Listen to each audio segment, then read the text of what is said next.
What's up, everybody? It's your boy HP. I am sitting here with the one and the only Dr. Nicole Brown, our first lady of Greater Bethlehem. What's up, y'all? And we're here having a conversation about mental health. How you doing today? I'm doing good, sir. How are you?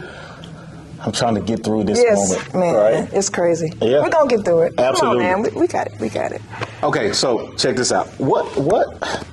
How has the behaviors, moods, and attitudes of your patients shifted as of late? That's a good question, HB, again. I always like to kind of give a context of, prior to COVID. I was already seeing kids who were dealing with depression, anxiety, ADHD, PTSD, more so, and just give you a context on numbers for like the last decade, 2009, 2019, there was already an increase in kids, like 40%, who were saying, I'm dealing with issues of sadness and hopelessness. And then as well as suicide issues, suicide ideation, it had gone up to almost 36%. So just giving you a context of what happened before COVID. And then you experience COVID. Now you have isolation. Now you have other stresses related in the home. Yeah. Now you have more dysfunction in the home because now you're in the home all day, every day. Those things kind of amplified mental health issues within the teen patients that I was seeing. Mm. So you have worse depression, worse anxiety, irritability, anger. All of this kind of goes up. Mainly because of the teenagers being separated from their peers. Mm-hmm. Teens' identity are created to peer-to-peer relationships. Absolutely. So now you snatch that away, and you have the stress of the home, and then you have issues with online learning. It was just like a tsunami of mental health issues. So it's been a great journey as far as helping parents navigate this season. Mm-hmm. And the next pandemic's going to be mental health, is what I've heard. So, we as medical professionals, as church communities, we're going to have to work together to kind of help these families and teens and children to kind of navigate what's coming. Wow. So, yeah. So the next pandemic will be mental health. Yep. How do we set up boundaries and be on the what's the word people use, on the cutting edge or forefront? Or, yeah. How do we get ahead of that? Mm-hmm. Since we know that it's coming, how do we get ready for it? That's a good question. I think what we need to do is lean into the problem and stop denying it.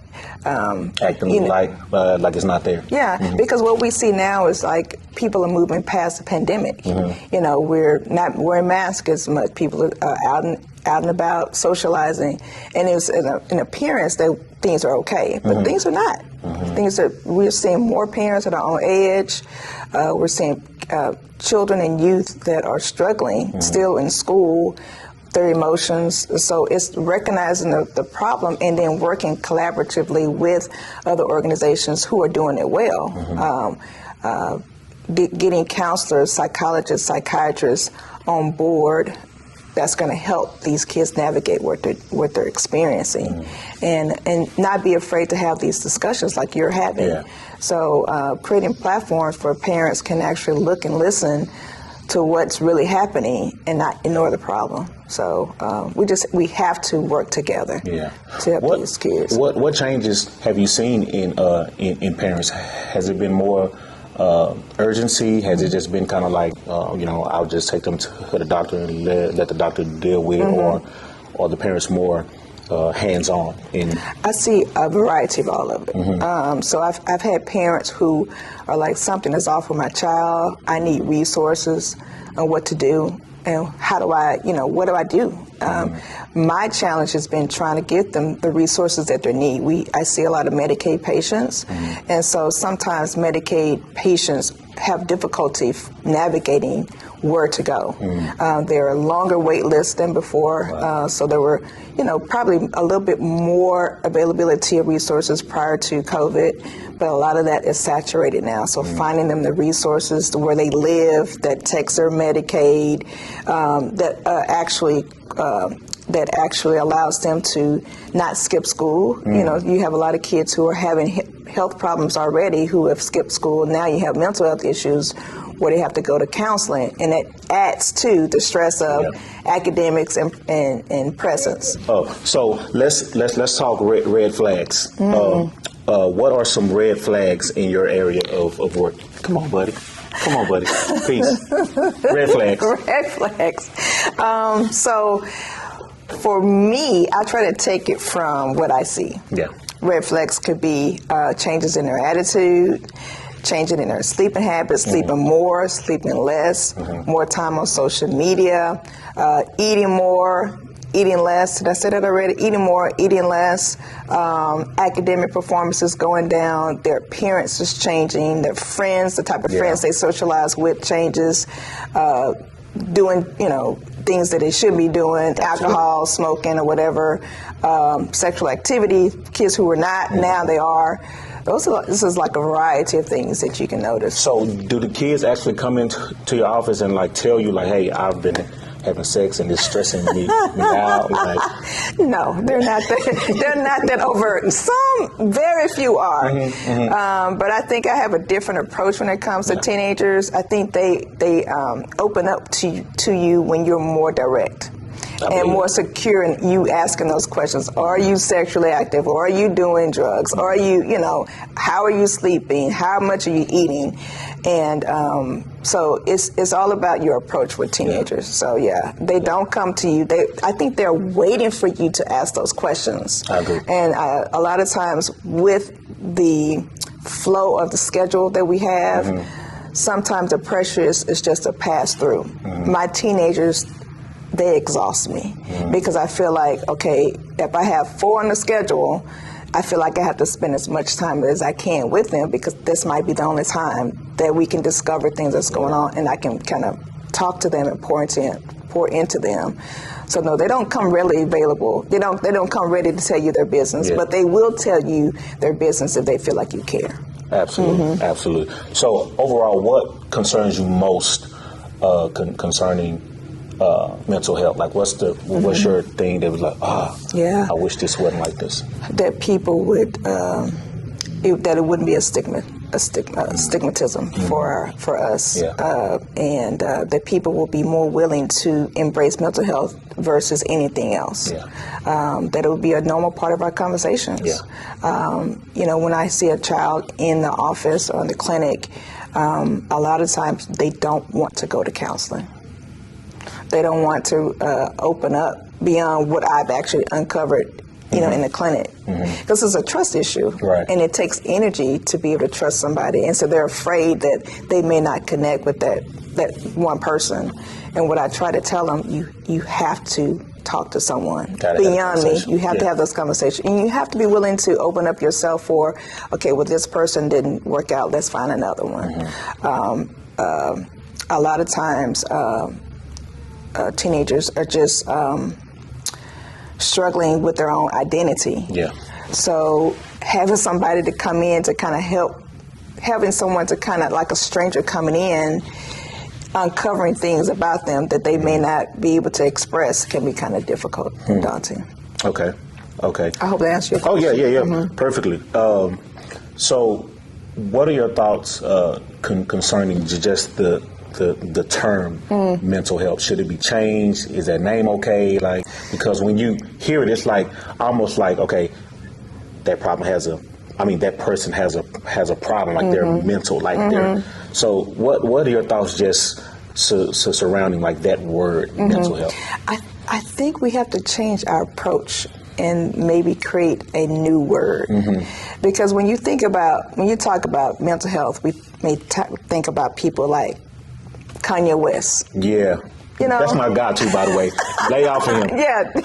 So I'm saying, when we think about it, it's always like, okay, well, what's wrong with someone having a mental health problem? We all have some challenges as far as mental health. To some degree. And so why is talk about mental health such a taboo, and it's always related to something being bad? So changing maybe the name maybe to brain health, I don't know. But I think we have to get comfortable talking about it recognizing it and treating it. So Especially in the African American community. it's so important. It's okay to have a therapist if you It's need one. okay, y'all. And it's just like having a dentist, having Absolutely. a physician, Yeah. having a pastor. Yeah. It's just an added layer of someone that can help you navigate your life. I love that. An added layer. I like that. Yeah. Okay, so we rounding third base, coming on home. So it's been a interesting evening. What role has your faith played in your life for maintaining good mental health, not only for your patients but for you and your family? That's good, sir. I don't think I could do what I do without faith. This is what number 3, but I pray for my patients all the time, even before I get to work. Yeah. Because if I don't, I recognize that I'm not as patient. I'm not as discerning as I need to be for my patients. And so my goal is whatever encounter I have, slow down and listen to my patients and my parents, so that would inform me what needs to happen next. Absolutely. So faith has allowed me to remain grounded, because this is a very trying season. 2 years of COVID has been very stressful. It has allowed me to kind of stay consistent in being present with my patients and then showing up to work. Because there's some days I'm like, I don't want to go to work. Right. But it's allowed me to be present and stay focused. And it's allowed me to endure this long. So COVID for me was very stressful. Wow. I've lived through a lot of different illnesses with almost 20 years of practicing. And the pandemic, it was the first time that I was scared. Wow. So, you think about 20 years of practicing, and now I'm scared. Yeah. It was like, oh my God, people are coming to me. How long is the pandemic? How long is this going to last? It's just like the flu. And I'm like, I don't know. Right. How do you treat it? I don't know. Nobody knew, right? Nobody knew. Yeah. And as a physician, your job is to know. People want a cure. People want answers. People want direction. And for me to say, I don't know, was a very interesting time for me. So, yeah. Wow. Yeah, my faith allowed me to stay grounded, but still recognizing I was afraid. And there's nothing wrong with, saying that. Yeah.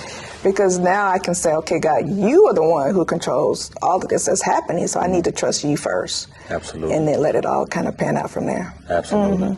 Well, this was good. This was good. We made it. We made it.